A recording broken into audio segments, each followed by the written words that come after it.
কেমন আছেন বন্ধুরা? আমি অনেক ভালো আছি। প্রাকৃতিক সম্পদে ভরপুর আমাদের এই দেশ। আজকে আমরা নতুন একটা জায়গায় আপনাকে নিয়ে যাব।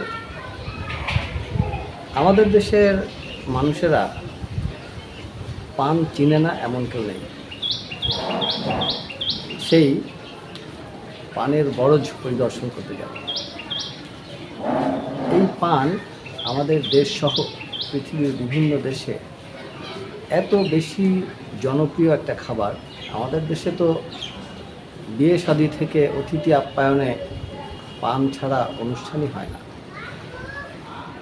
এই পান কোথায় উৎপাদন হয়, কিভাবে উৎপাদন হয়, কারা এই পান উৎপাদন করে, সেই সম্পর্কে আমরা অনেকেই জানি না। তাই আজকে আমি আপনাদেরকে নিয়ে যাব পান চাষি মন্টু ভাইয়ের পানের বরজে, যেটা নীলমণিগঞ্জে অবস্থিত। এই পান চাষের প্রতি যদি আমরা একটু বেশি মনোযোগী হই এবং রাষ্ট্রীয়ভাবে পৃষ্ঠপোষকতা করি, তাহলে এই পান রফতানি করে আমাদের দেশ অনেক বেশি রাজস্ব আয় করতে পারে এবং এটার সম্ভাবনা অনেক। তাহলে চলুন পানের বরজে যাওয়া যাক। ইনি হচ্ছে মন্টু ভাই, একজন পান চাষি।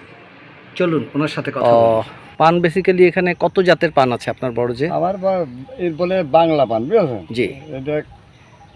এটা এলসি পান আমাদের গ্রামে খুব কম। হ্যাঁ। এলসি পান ওই নিয়ালপুরের গ্রামে ওদিকে। হ্যাঁ। আর আমাদের বাংলা পান এই আজ সেইটা ভেঙে গেলাম।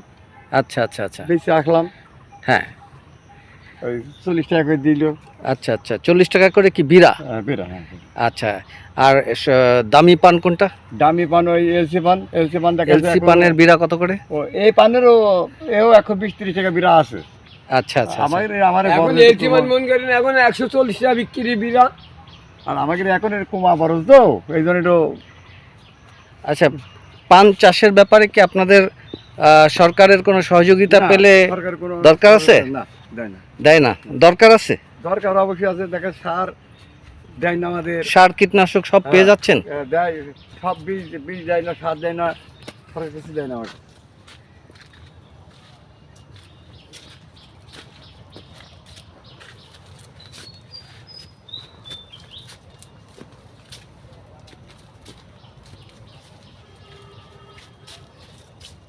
আচ্ছা মন্টু ভাই, আপনি কি বলবেন যে পান যদি আমরা আরও বিপুল পরিমাণ পান বিদেশে রপ্তানি করতে চাই, তাহলে পান চাষিদের কি কি সহযোগিতা দরকার? সার, বিষ, বুঝেছেন?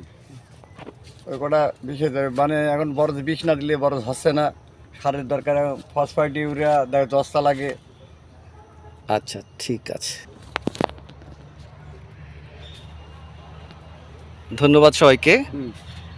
আমরা পান বরজ পরিদর্শন করলাম। আমার বিশ্বাস, এই পান শিল্পের প্রতি যদি আমরা বেশি নজর দিতে পারি, তাহলে এই পানই দিতে পারে আমাদের অনেক বেশি রাজস্ব।